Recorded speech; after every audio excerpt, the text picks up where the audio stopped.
catalizadores altamente eficaces.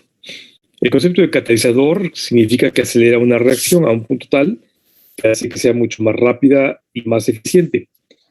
El ejemplo de catalizadores es, por ejemplo, este plastiloga que ustedes seguramente conocen, ¿no? Estas resinas epóxicas, que justamente es un ejemplo interesante, porque los catalizadores lo que hacen es que aceleran la reacción, la llevan casi al equilibrio. Si esta plastiloca la dejáramos así de libre evolución, pues, epóxica, así un poliepóxido, que es el verdecito, y luego el catalizador propiamente, que es el blanco. Si lo dejamos a libre evolución, tardaría varias semanas, meses en ponerse duro. O sea, eventualmente se va a polimerizar y se va a poner duro. Pero tardaría mucho tiempo, insisto, ¿no? Semanas, inclusive o meses.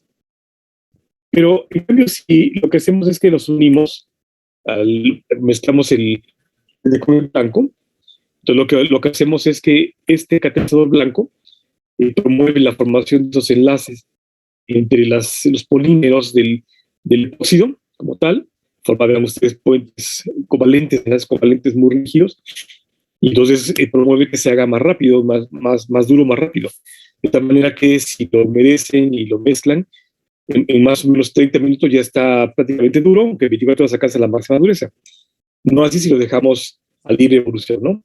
Pues justamente la barra blanca es un catalizador, se llama curado, ¿no? El proceso se llama curado. Pero la barra blanca, que es un catalizador, lo que hace justamente es que acelera la reacción, en lugar de esperar semanas o meses, lo hace apenas en unas horas, ¿no? Que es el equivalente a de pronto mezclar las dos barritas así y obtener entonces una sola que fuera completamente resistente, ¿no? Ese es el equivalente a estas mezclas pues, de los polímeros que estoy hablando. Que de hecho, insisto que el punto es la catálisis que se lleva a cabo por la velocidad de reacción que es mucho más rápida, ¿no?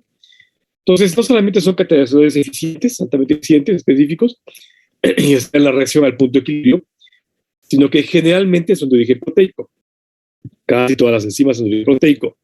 En humanos, la excepción es la RNA, la región ribosomal mayor, que es la ribosima, pero en otros animales tenemos una variedad de enzimas de origen no proteico, ¿no? Entonces, casi todas las enzimas, la gran mayoría de nosotros son de origen proteico, ¿no?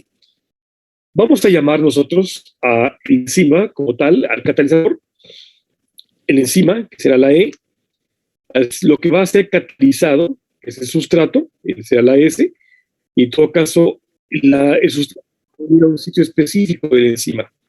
Es decir, todo aquello que va a transformar se llama sustrato y el enzima va a ser lo que lo va a catalizar. Ahora, esta unión del enzima con el sustrato invariablemente cambia las cosas y el sustrato no es más sustrato, sino que ahora se va a convertir en un producto, porque se va a transformar en algo que no era originalmente, ¿de acuerdo? Si pensamos en eso entonces, y que regulan estas reacciones espontáneas, o sea, no permite que sean espontáneas, sino que llevan una delta G hacia mayor que cero, la delta G negativa las vuelven a mayor que cero, no promueven estas reacciones químicas espontáneas, incluyen la reacción, vean ustedes del orden de 10 a la 3, 10 a la 12 veces, que es una cantidad increíblemente rápida, justamente para la reacción común, como el ejemplo que poníamos ayer de la masa con la levadura, ¿no? Que lo hace en cuestión de horas para catalizar los carbohidratos de la masa y que entonces se infle o que obtenga un volumen adecuado, ¿no? Y finalmente, algo importante de los enzimas es que no forman parte del producto. A diferencia del epóxido que les mostré con la plastiloca, que el producto con su catalizador sí se mezclan y se pierden, aquí no, vamos a recuperar por completo la enzima y vamos a transformarlo, el sustrato en un producto. De tal manera que esta ecuación que está acá abajo, que se ve acá abajo, donde estamos viendo la enzima, que es un sustrato, y que forma un complejo enzima-sustrato, finalmente recupero la enzima y obtengo un producto. Eso es importante porque la enzima solamente va a transformar el sustrato en un producto y voy a recuperar por completo a la enzima después de que termine la reacción como tal. Hace tiempo hablábamos de un modelo de llave y cerradura. Unas décadas así aprendíamos la bioquímica. Y es que el sustrato se enclava en un sitio específico de la enzima, así como si fuera su molde, se enclava en un sitio específico de la enzima, a expensas fundamentalmente de enlaces débiles. Por ejemplo, puentes de hidrógeno, fuerzas de Van der Waals, interacciones iónicas. le hace que algunos aminoácidos o algunas moléculas, no necesariamente aminoácidos, algunas moléculas o algunos átomos del sustrato tenían interacción muy íntima con un sitio específico de la enzima que se llama el centro activo. Y digo que antes decíamos que era el modelo de la llave y la cerradura, porque planteaba que había una llave específica para cada cerradura. La cerradura era la enzima y la llave era el sustrato. Hoy en día sabemos que no es tan válido ese modelo de llave y cerradura, porque si fuese así tan rígido, significaría que tengo un sustrato específico para una enzima, como una llave específica para una puerta, ¿no? Y hay enzimas que son capaces de acoplar más de un sustrato, o sea, tienen dominios mucho más extendidos que acoplan más de un sustrato, ¿no? Entonces, esta versatilidad de las enzimas hace que se deseche por completo el modelo de la llave de la cerradura y que en consecuencia hablemos más bien de un modelo inducido, ¿de acuerdo? Inducido significa que, por ejemplo, yo tengo a mi enzima con mi reactante, o sea, el sustrato. Entonces, algo muy importante es que el reactante, el sustrato, es el que se aproxima a la enzima, no el enzima del sustrato. El sustrato es el que se aproxima a la enzima. Y lo hace justamente en el sitio activo. Una vez que se acoplan al sitio activo, entonces van a inducir un cambio con formación de la enzima.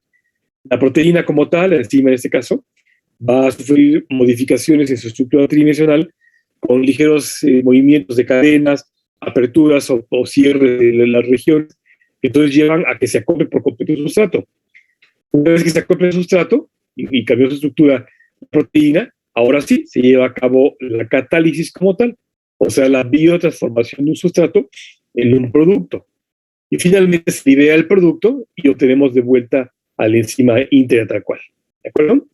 En esa secuencia, en la que vean ustedes cómo pues, no es tanto una llave y cerraduras, más bien se induce la formación de una hendidura catalítica y en consecuencia se cambia la estructura tridimensional de la enzima, se cambia la forma tridimensional de la enzima.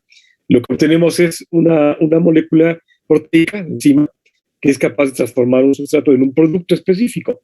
Lo que era el sustrato ahora se transforma en un producto. ¿De acuerdo? Esa es una catalasa, por ejemplo. Toda esta enzima que ven ustedes acá, y todo esto es la catalasa, una enzima que tenemos en nuestro cuerpo que se encarga de metabolizar los peróxidos. Perdón. Y entonces aquí está el peróxido de hidrógeno, por ejemplo. Estas pequeñas moleculitas son el sustrato para este dominio de acá.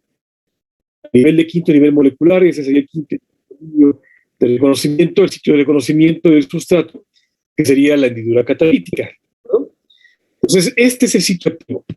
Toda la enzima es todo este bloque completo, pero una sola región pequeñita es el sitio activo donde se lleva a cabo la transformación del sustrato en un producto y por lo tanto la catálisis. Vamos a ver más adelante que existen otros dominios, otros sitios de reconocimiento de la enzima que tienen influencias muy importantes dependiendo de cada enzima. ¿De acuerdo? Hasta aquí, chicos.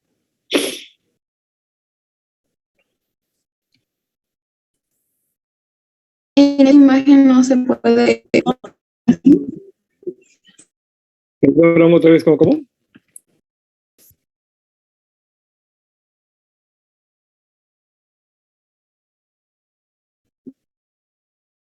Así es, vamos a ver la anatomía de la enzima y la hendidura catalítica, el sitio activo, es donde se lleva a cabo la transformación del sustrato en un producto. Sí, José Luis.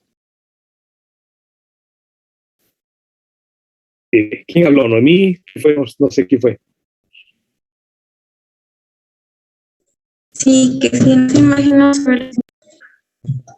¿Esta imagen no se ve qué, perdón? Encima. Ah, ¿no es la imagen?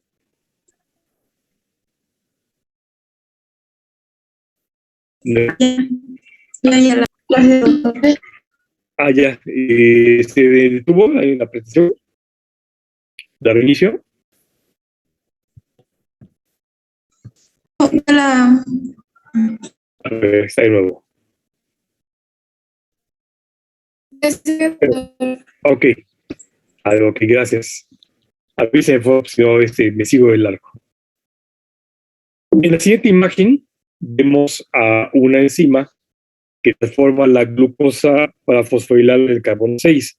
Se llama la exocinasa. Pero es un ejemplo interesante de cómo el modelo ya de cerradura queda en desuso, porque esta exocinasa no solamente acopla glucosa, sino también galactosa, fructosa.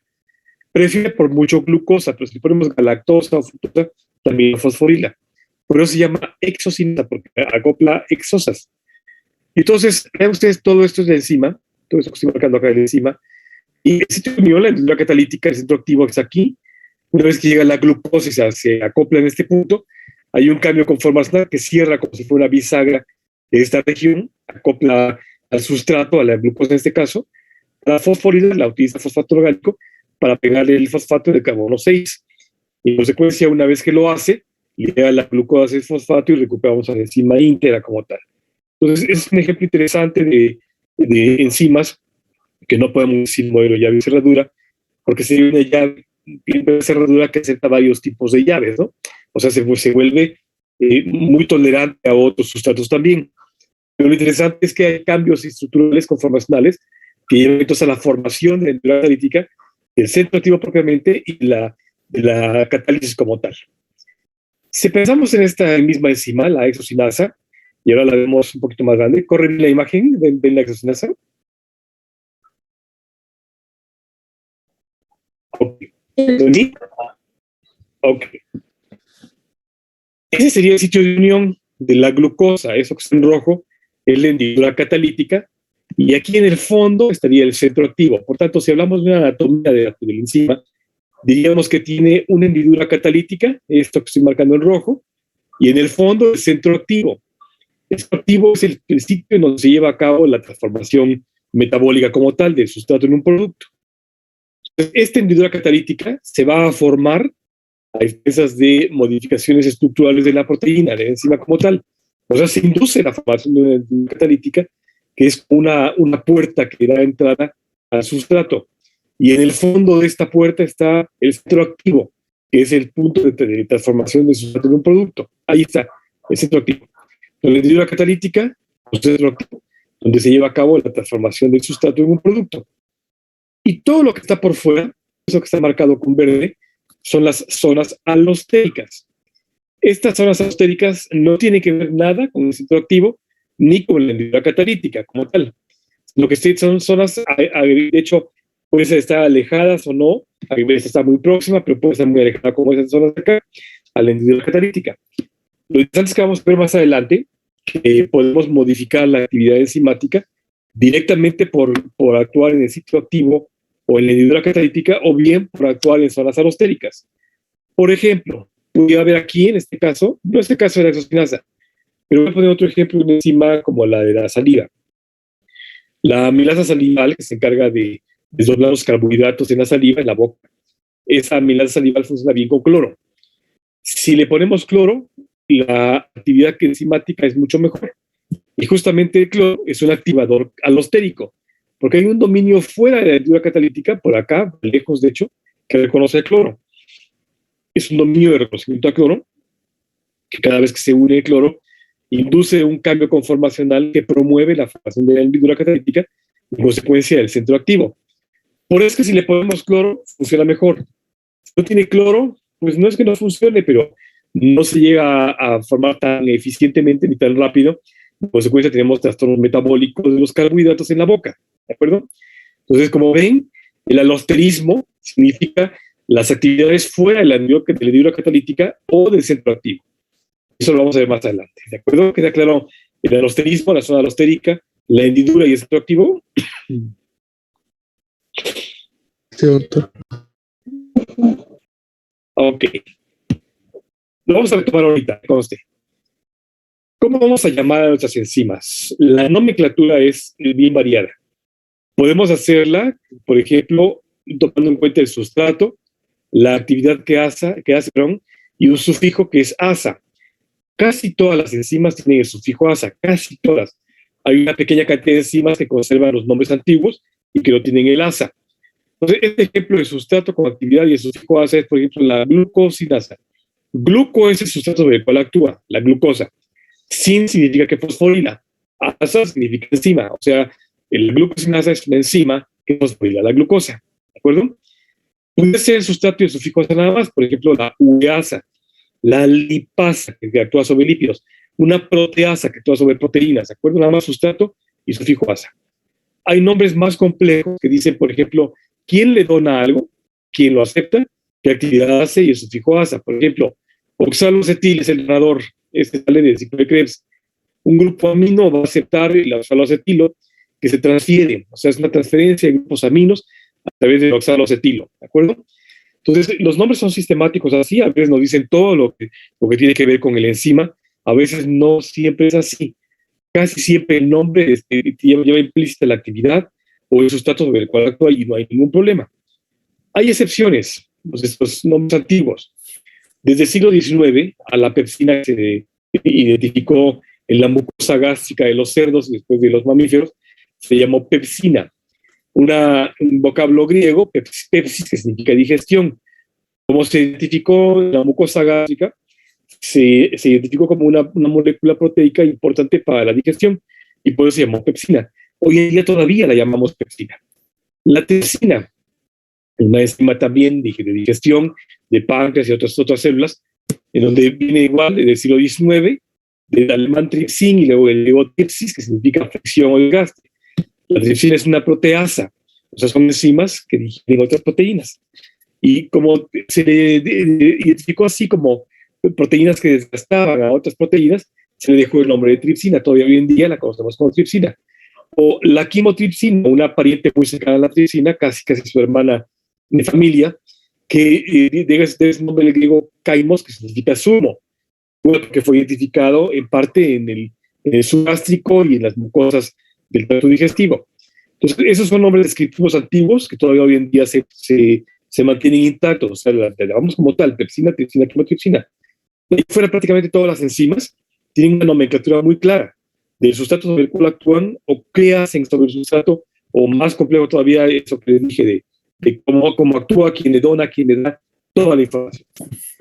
Para fines prácticos, la Unión Internacional de Bioquímica, en el glorioso año de 1972, nació toda flores y un girasol hermoso, hizo una denominación de 6 grupos según la reacción que cataliza las enzimas.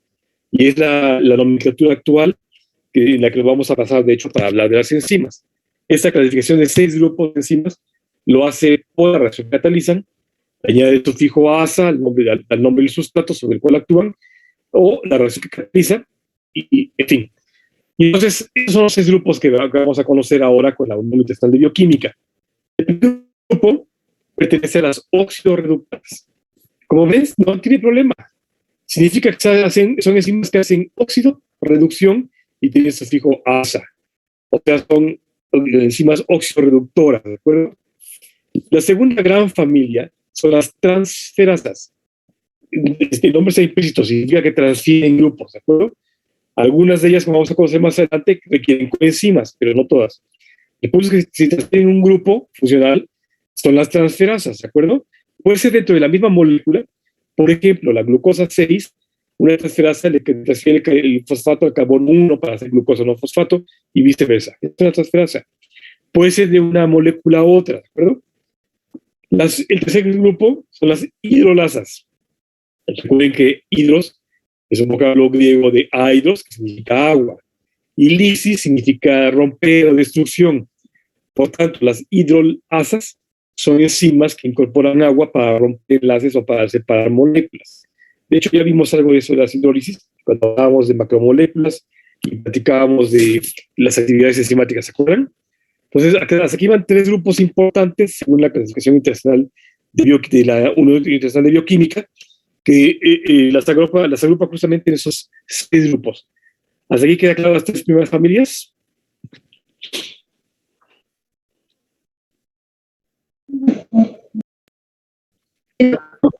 Sí.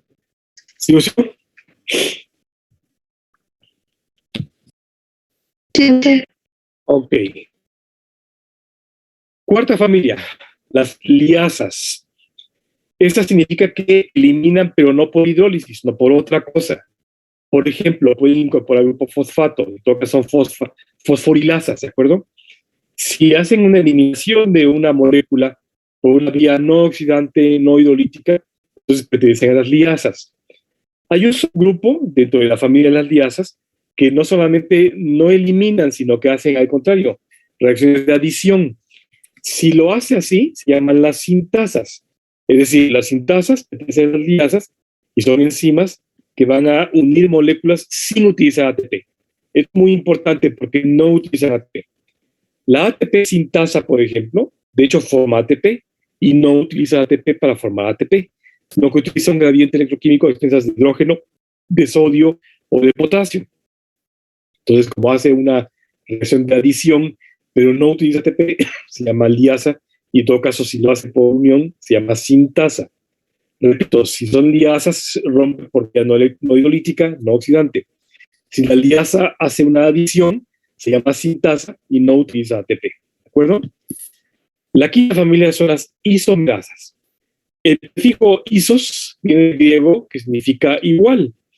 Así es que, si se acuerdan ustedes, la denominación de meros significa unidad, ¿no? Por eso monómero significa una sola unidad. Oligómero significa varias unidades. Polímero significa muchas unidades. Entonces, las isomerasas son enzimas que hacen reacciones de isomerización y que en todo caso hacen la reacción en la que cambian el orden de los átomos, pero sin quitar ni poner absolutamente nada. Hagan cuenta que si fuese un humano, no le vamos a quitar absolutamente nada, ni le vamos a poner ningún órgano más. Pero si vamos a quitar el brazo derecho, se vamos a poner en el ombligo, y en todo caso la pierna izquierda se la ponemos donde estaba el brazo derecho, y la oreja derecha se la ponemos en la barbilla, y la barbilla la migramos hacia la frente. Es el mismo humano, nada más le cambiamos el orden de los órganos que tenía o las estructuras que lo conformaban, ¿de acuerdo? Entonces, isomerasas hacen reacciones de moléculas que cambian los átomos, conservando el número de átomos, pero con diferente estructura en el espacio. Eso hacen las isomerasas, ¿de acuerdo? Y finalmente, la última familia, que son las ligasas. Y como su nombre lo dice, ligan, hacen ligaduras. En todo caso, estas ligasas se llaman también sintetasas. Lo interesante es que las ligasas, que son sintetasas, utilizan ATP para poder formar los enlaces. Entonces, siempre que tengamos una reacción química en la que sale por medio del ATP, son ligasas y son sintetasas. Si no utilizo ATP, son sintasas, ¿de acuerdo? ¿Dudas, chicos, de las 6 familias de la Unión Internacional de Química que fue aplicada?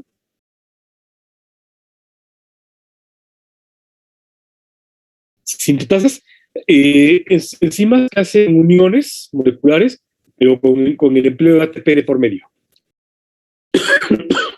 Perdón. ¿De qué? ¿Todo, chicos? Perdón, pero otra vez me dio un ataque de tos ayer y ahora estoy un poco disfónico, por eso estoy hablando así un poco gangoso. Estoy adipado, discúlpenme. ¿Ninguna duda de las enzimas entonces, de las 6 familias? ¿Ninguna duda?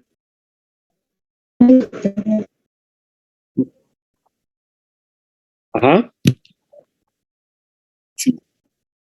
La liasa es una enzima que va a cortar sin que haya hidrólisis. O sea, utiliza otra cosa que no sea agua. El ejemplo que puse cuando damos gluconeogénesis, glucogénolis, perdón, es que, por ejemplo, a partir del glucógeno, una liasa incorpora fosfato inorgánico para romper el enlace de la glucosa y liberar monómeros de glucosa.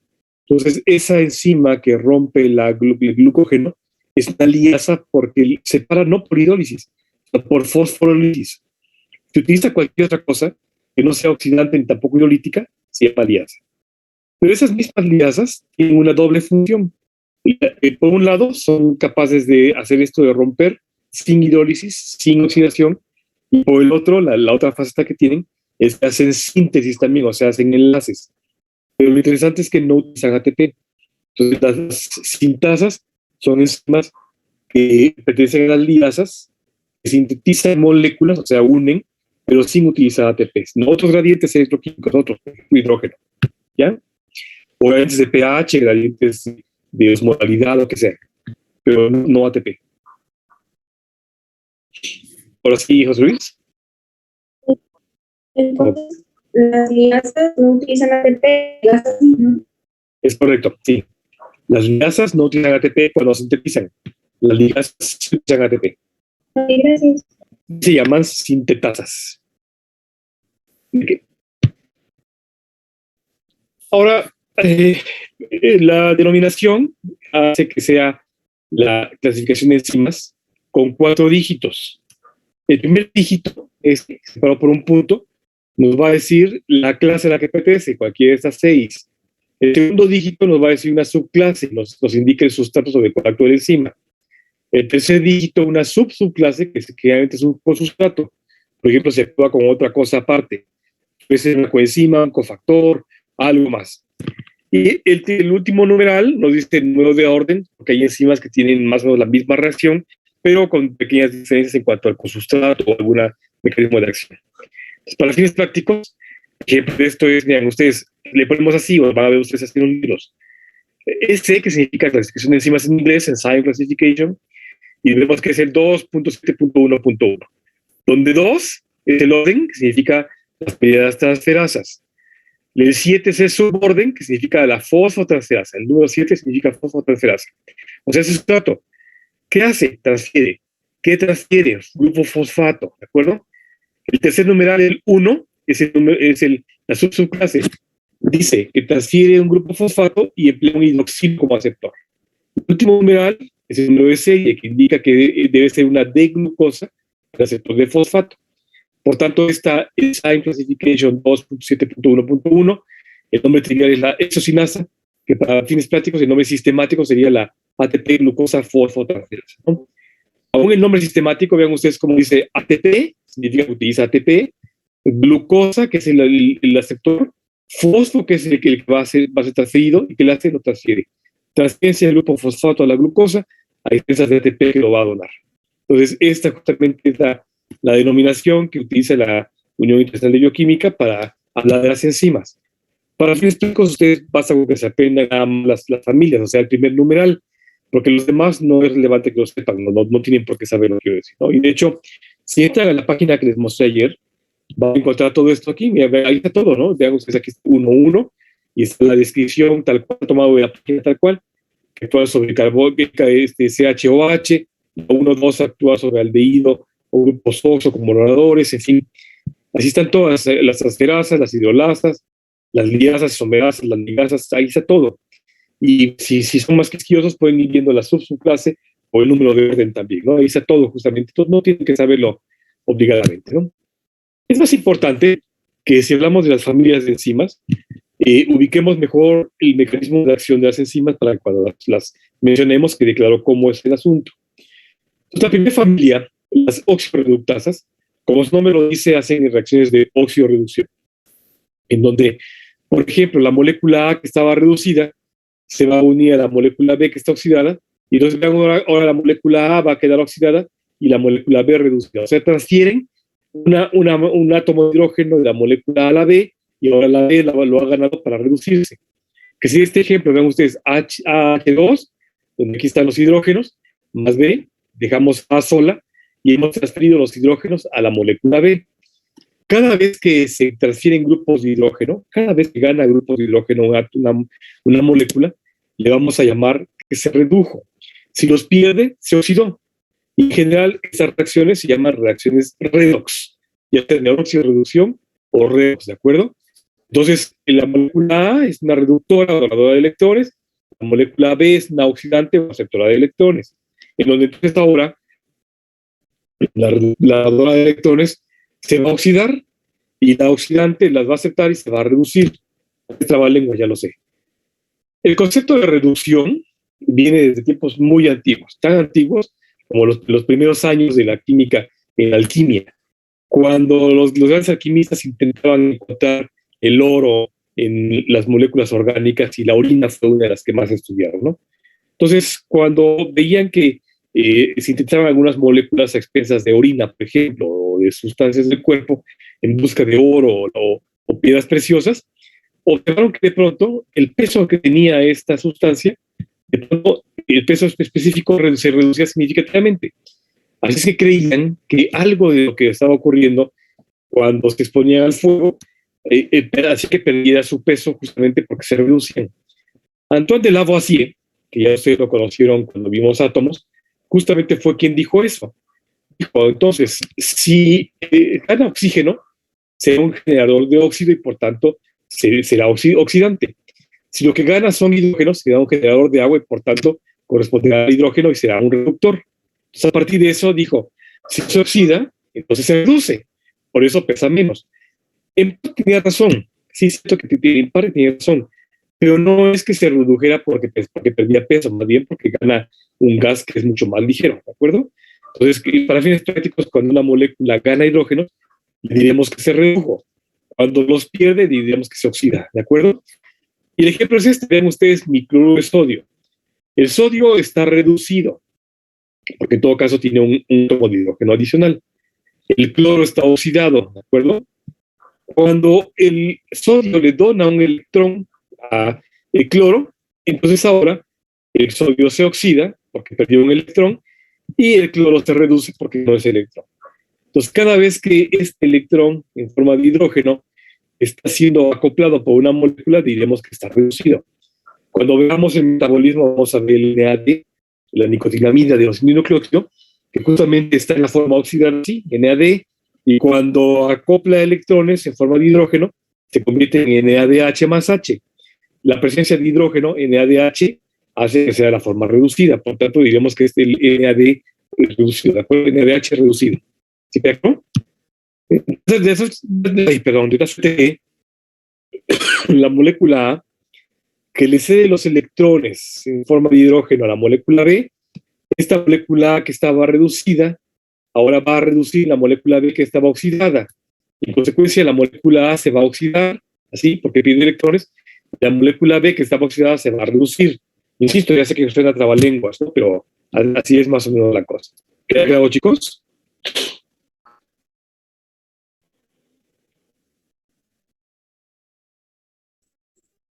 Sí, doctor. Bueno, segunda familia, las transferasas. Como su nombre lo dice, transfieren, ¿no? Un grupo en particular.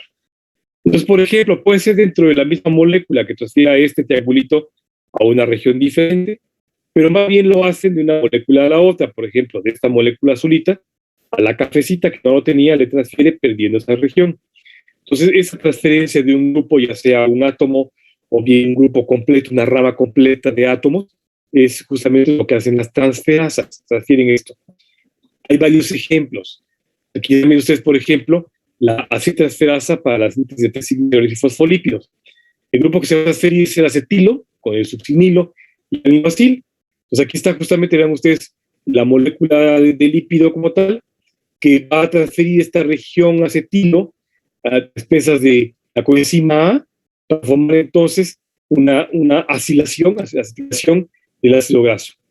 Entonces, estos ácidos grasos que vamos a ver más adelante cuando va a metabolismo lipídico, es justamente porque se transfiere a partir de la coenzima A, se transfiere el grupo acetilo a un lípido, por ejemplo, para formar la circoenzima A.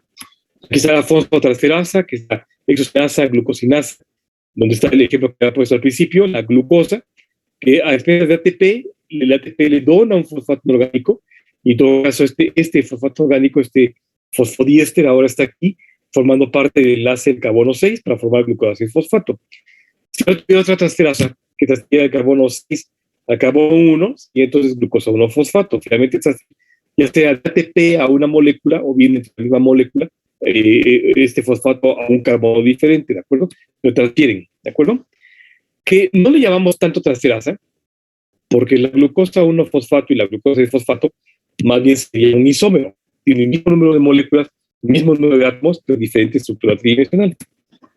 Aquí está la aminotransferasa, que la vamos a ver cuando vamos a la función hepática, que igual transfieren el grupo amino de aminoácidos, por ejemplo, de ácido aspartico para acoplar y formarse asparagina, o otros aminoácidos que donan sus grupos nitrogenados, recuerden ustedes, para el transporte nitrogenado en el músculo, fundamentalmente en el hígado, justamente eso hacen, ¿no? Transfieren grupo amino de un aminoácido a otro o de un compuesto a otro. En fin, esas son las transferasas, ¿de acuerdo? El tercer grupo son las hidrolasas, que como dije, rompen las estructuras, los enlaces a expensas de incorporación de moléculas de agua. Y entonces, generalmente ocupa los enlaces CO, CN, o PS, en fin, hay una variedad de enlaces, ¿no? Lo importante es que una vez que se disocia el agua en el producto iónico de H más OH, entonces se incorpora, por ejemplo, el hidrógeno a una molécula A y el oxígeno a la molécula B. Si se acuerdan, cuando veíamos el enlace peptídico, veíamos que justamente el enlace peptídico era agua. Para poderlo romper, Una hidrolasa lo que hace es que reincorpora el agua a donde estaba el hidrógeno y el oxidilo, en la región y la cabeza carboxilo y la cola nitrogenada, ¿no? De manera que el producto iónico se puede reincorporar en sus formas elementales para abrir el enlace como tal. No es espontáneo, lo hacen esas enzimas, se requiere la fuerza que una enzima acople al sustrato, por ejemplo, al péptido, la proteína, para que pueda ser roto, ¿no? El catatricina, por ejemplo, ¿no? Acopla a la proteína para incorporarle agua y romper el enlace como tal y dejarnos pequeños péptidos y ácidos libres, ¿no? Hay una variedad de ejemplos, aquí están las esterasas, que son lipasa, donde vean ustedes que las piezas de agua, se incorpora el agua como tal y se rompe entonces los ácidos grasos como tal. Aquí están fosfodiesterasas, fosfatasas, en fin, glicosidasas como la amilasa que mencioné, la saliva, ¿no? Que entonces incorpora la molécula de agua para romper el enlace de la glucosa, el enlace glicosídico de la glucosa en los polímeros de almidón, por ejemplo, ¿no? Muchas proteasas, en fin. El punto es que siempre lo hacen a expensas de la incorporación de agua, en la forma elemental del producto iónico de H más H, ¿no? El cuarto grupo son las liasas. Si voy muy rápido me dicen, ¿todo bien? Sí, doctor. Ok. Las liasas, que sé yo, que eliminan, pero no a expensas de hidrólisis. Y entonces eso lo hace ya sea por incorporación de fosfatos, de acetatos, de otras cosas que no sea agua, ¿de acuerdo? También las liasas hacen algo muy importante en nosotros, forman los dobles enlaces. Cuando hablamos de ácidos grasos, vamos a retomar el asunto de los dobles enlaces, porque esos dobles enlaces o triples enlaces son importantes para la estructura de los ácidos grasos, fundamentalmente aquellos son favorables para nosotros. Entonces, justamente esos dobles enlaces o la ruptura de los enlaces como tal, sin que haya agua de por medio, lo hacen las liasas, ¿de acuerdo? Entonces, por vía no hidrolítica.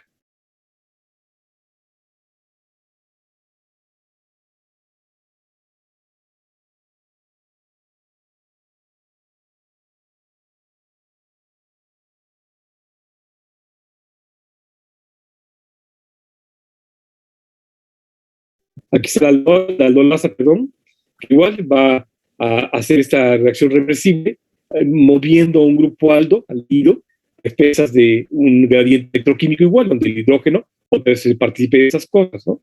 Y así hay una variedad de ejemplos, pero el punto es que cualquiera que sea la ruptura por vía no hidrolítica, no oxidativa, entonces son las liasas, ¿de acuerdo? Siempre que sea por vía no hidrolítica. En quinto lugar, las isomerasas, que si son isómeros. Otra vez.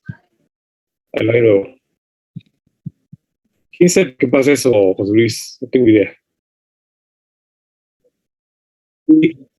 Estoy con mis datos, pero no sé por qué se traba. ¿Ahora sí? Creo que es el Zoom, doctor, porque en las pasadas cosas son lo mismo.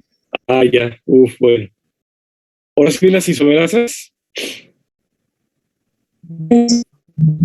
Sí. Este es un isómero, vean ustedes. Les presento la D-galactosa, que tiene 1, 2, 3, 4, 5, 6 carbonos. Cada intersección de cruz es un carbonito, nos han puesto evidentemente.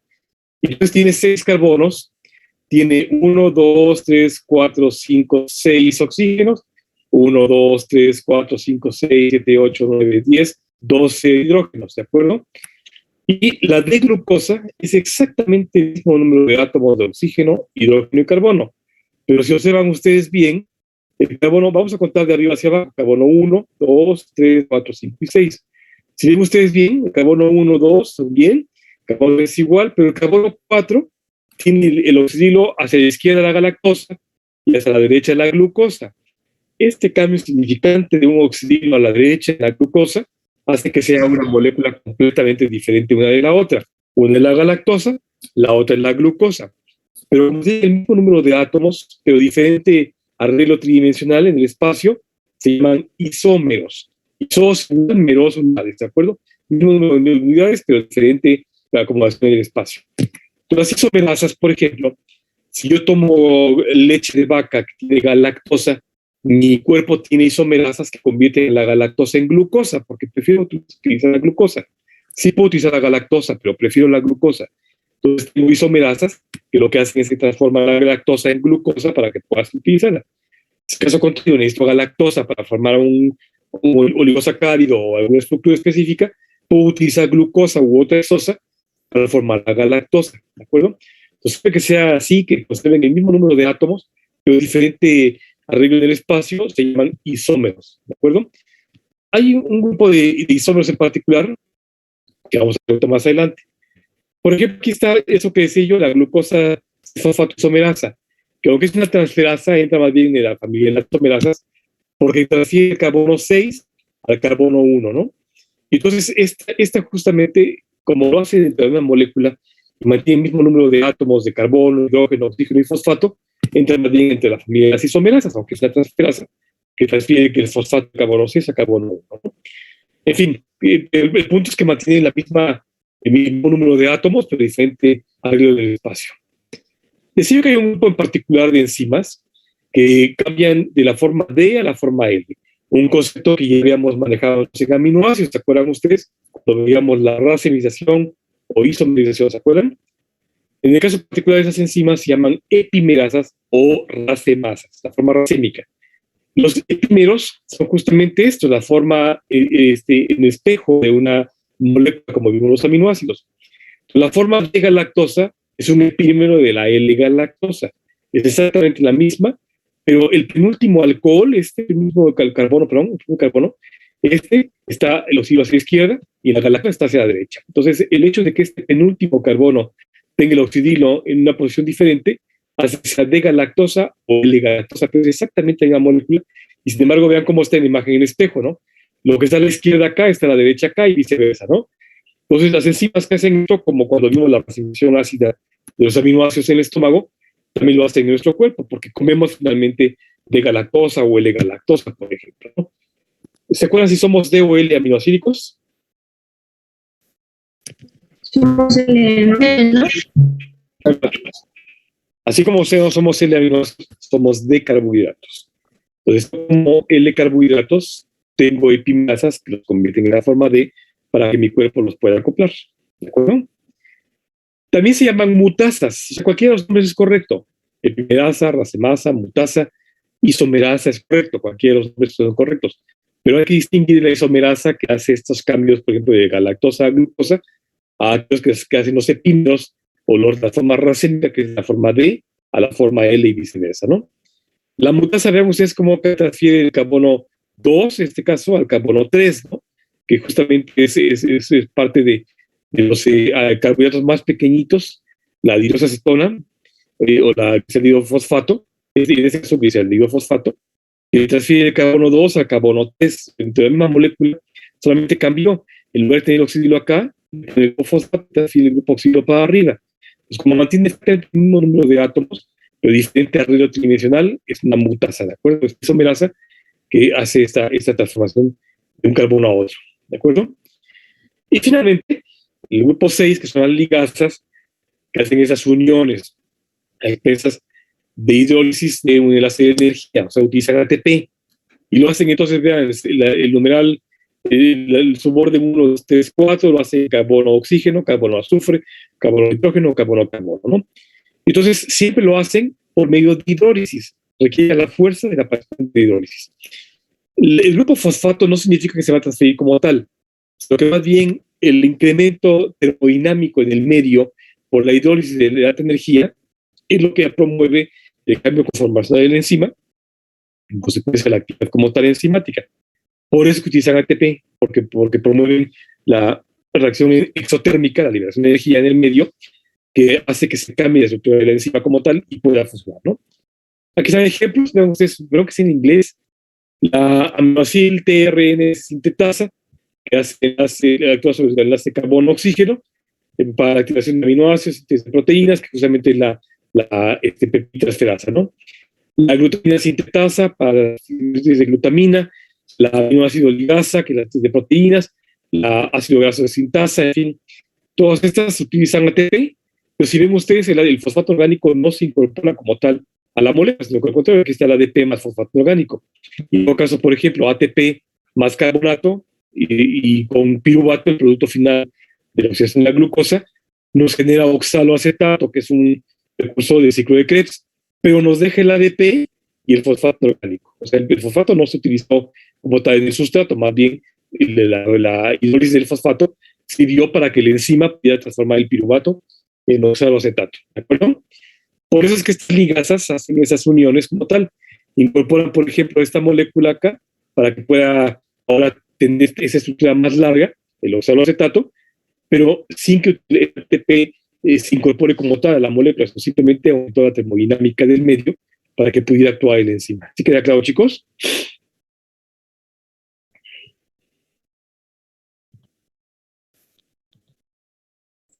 Sí, doctor. Bueno, siguiendo con las isoformas, ya con esto los dejo descansar. Las isoenzimas. Vamos a tener un grupo de enzimas que se parecen mucho entre sí. A veces es una enzima que tiene el mismo sustrato, misma especificidad, pero diferente estructura química, o se codifican en un gen diferente y por tanto un órgano diferente. Eso es muy interesante porque isos es igual enzima, ¿no? Es la misma enzima, pero es una forma molecular de la misma enzima. Y entonces, por ejemplo, la malato-deshidrogenasa, que hay una en citosol y una malato-deshidrogenasa que está en la mitocondria, ¿no? O la amilasa salival, que ya la mencioné, que tenemos en la saliva, y la amilasa pancreática, que está en el páncreas. Mismo sustrato, actúa sobre almidones, pero una se sintetiza en un gen para la saliva y la otra en un gen para el páncreas. Entonces son isoenzimas. Mismo sustrato, a veces diferente estructura química, pero o diferente órgano sobre el cual actúan, o diferente animal, por ejemplo, ¿no? Puede ser interespecie. Hay algunas formas oligoméricas, o sea, que tienen más de una forma. Por ejemplo, la lactato deshidrogenasa tenemos la forma N básica y la forma H ácida. Hay otros ejemplos de estas que pueden ser interespecies. Si, por ejemplo, tienen ustedes muchos gases intestinales y no tienen una buena digestión porque ya les quitaron la vesícula biliar y en consecuencia ya no tienen jugos biliares que metabolicen las grasas, por ejemplo, en su cuerpo y les provoca mucho dolor y mucho gas, en fin, ustedes pueden tomar enzimas pancreáticas de buey, de toro, y no pasa nada porque es la misma enzima, pero viene de un toro, que nosotros podemos comerla y en todo caso funciona bien en nosotros. Es una enzima que aunque es de una especie diferente que nosotros, funciona con nosotros porque tiene el mismo sustrato, ¿de acuerdo? Entonces a veces las enzimas son de diferentes células, diferente órgano, diferente especie, inclusive en este caso, ¿de acuerdo? Mañana vamos a revisar las enzimas. Revise, por favor, la lactato deshidrogenasa, que es muy interesante, esta que estamos viendo acá, LDH, lactato deshidrogenasa, y la creatincinasa. Los vamos a ver como enzimas interesantes para el diagnóstico clínico de muchas fallas en particular. ¿Todos, chicos?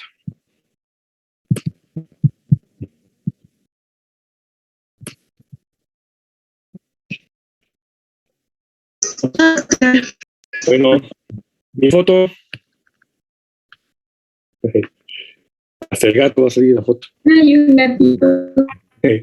Es mi muñeco. Hola, Rosita. Hola, Gaby. José Luis. Hola, Sofía. Hola, Daniela. Hola, José Ángel. Hola, Julio César. Doc, a mí me queda una duda. Dime. En el caso de las ligasas, que van a hacer uniones para incorporar moléculas, pero el ATP no se incorpora. Sí. Ok, gracias. ATP solamente promueve la formación de hendidura catalítica o la sinergia como tal, o sea, nada más utiliza la energía de ATP para poder actuar, pero no necesariamente incorpora el fosfato orgánico.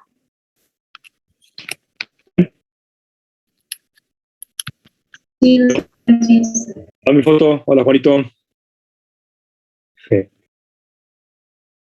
Ahí va mi foto, ¿eh? Gracias.